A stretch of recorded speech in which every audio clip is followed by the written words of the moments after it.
pop. Get it in, don't stop. Give me all the keys, I'm about to unlock. Hey, this a bop. It'll hit it when it drop. In the middle, make it pop. You need something, let's top. I'm straight dancing on this beat like how they dancing.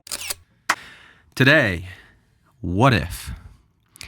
What if the great outdoors is actually not that great?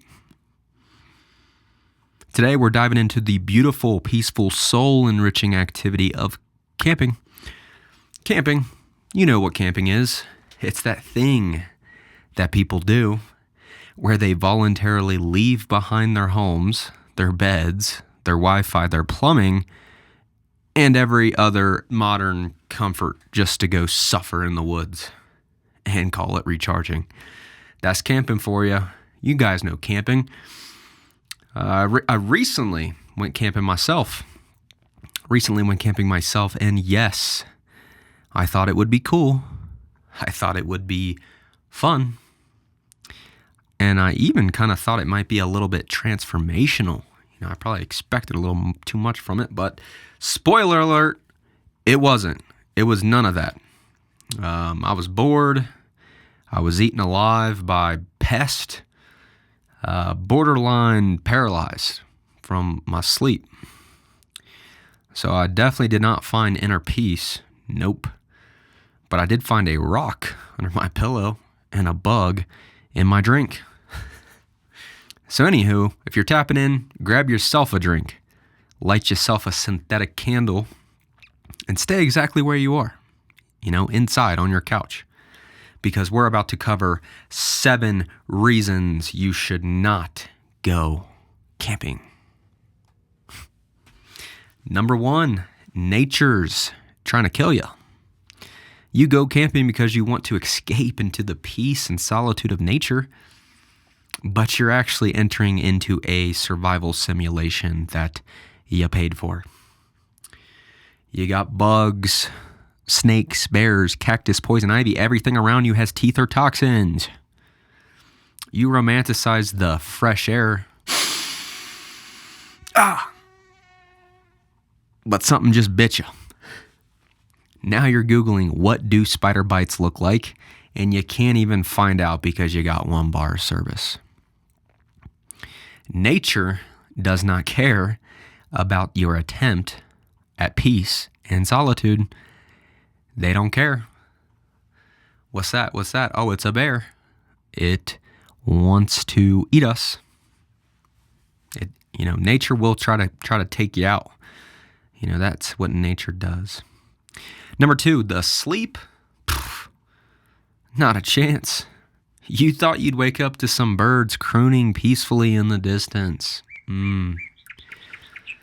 Instead, you woke up to back pain and a mosquito in your ear.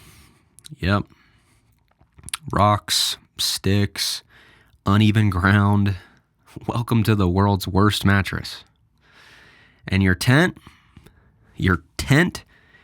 You mean that muggy little wind bag, which does nothing for comfort or protection?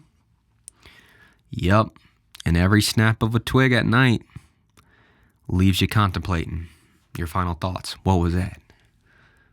What was that? Number 3, the 3rd reason you should never camp, you should just admit it. You actually like your technology.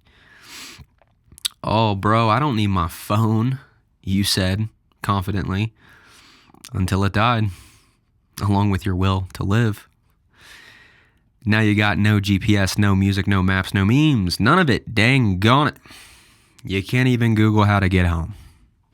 You forgot how you got to where you are camping, and now you can't even remember which way leads you home. Oh, how about some music? No. You realize your speaker is completely dead once you're out there. Dang it, we didn't even charge it. And because there's no power, and it's not compatible with your car charger, you ain't getting no music out there. No technology for you, camping. And before you know it, your little digital detox becomes a dopamine withdrawal nightmare. Where are you? In the woods. Number 4, the food's trash. The food is literally trash. Campfire meals, they're kind of like normal meals, but just way worse. Oh, we got hot dogs. Cool. I guess I'll have a seventh hot dog. Might as well. And everything you brought to snack on, it's not the right temp. It's not the right temperature. Nope. That chocolate bar you brought, melted completely. Your ice cold beer, room temperature. And oh, look, your chips. They've been taken over by flies and ants. Gotta love camping. Gotta love it. Eat a couple ants. Forget about it. A little bit extra protein. Why not? 0.02 grams of protein. The fifth reason you should never go camping. You're not rugged. You're cosplaying. Just because you bought some gear at REI does not mean you're Bear Grylls all of a sudden. Okay? You're not a survivalist. You're not surviving off the land. You're an adult LARPing as an early settler. And, oh, cool. You bought $800 worth of heavy-duty camping equipment just to play homeless in the middle of nowhere.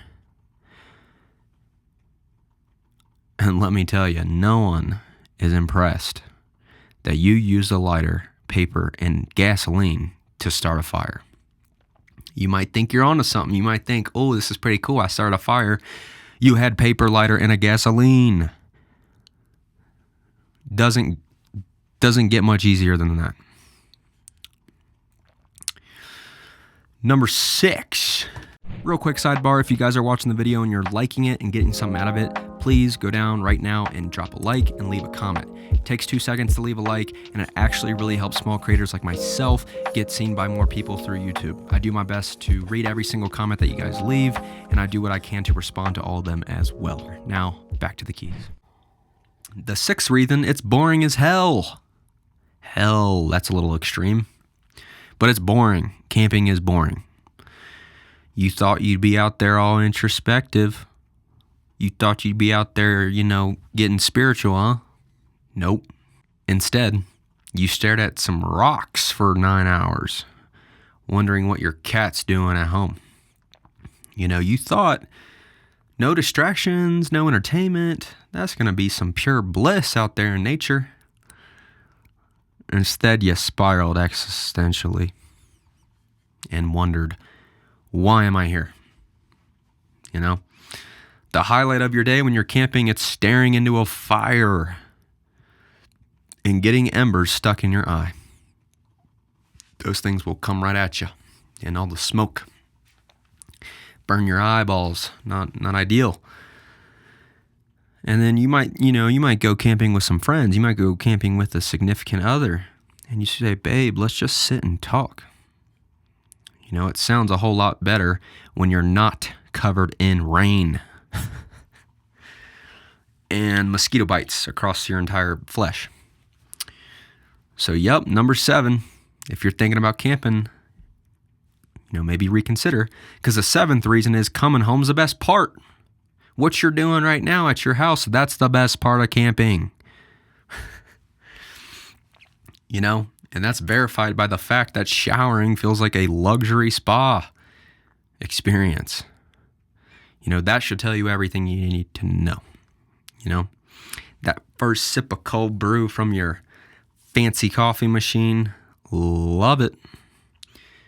Your bed when you get home from camping feels like a cumulus cloud sent straight from the Lord. And all of a sudden, you love your thermostat, your Netflix, and your working toilet. But don't get too comfortable when you get home from camping, because your car's still full of all the equipment you took camping.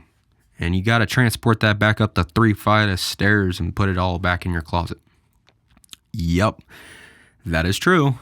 And so camping.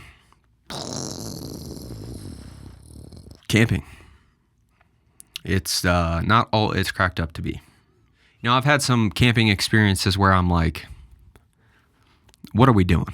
You know, why are we voluntarily suffering here and doing this when we don't have to? It's just an odd thing that people do, camping.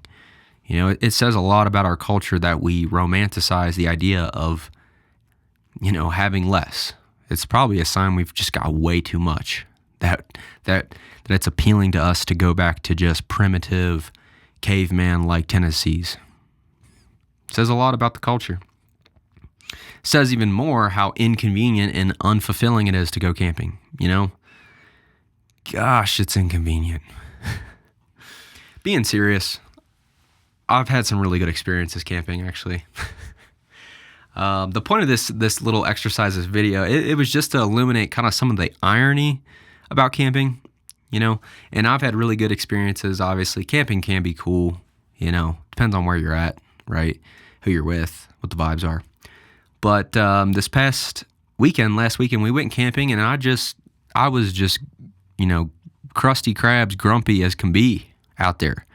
You know, probably a little bit too much stress going on in my life, but, you know, it can backfire. You know, you can be staring at rocks and the bush for too long and be like, why am I here? You know. But the real sentiment, the real takeaway, you know, maybe the real escape, it's not into the woods. Maybe it's into your couch. Maybe it's under a blanket with your Wi-Fi and pest-free living, you know, and 70 degrees, 69 degrees if you're feeling frisky, you know, degree temperature in your own house or apartment, you know. And maybe, just maybe, that's okay. Maybe that's okay for that to be your escape. She hit that melody for me, oh, just a couple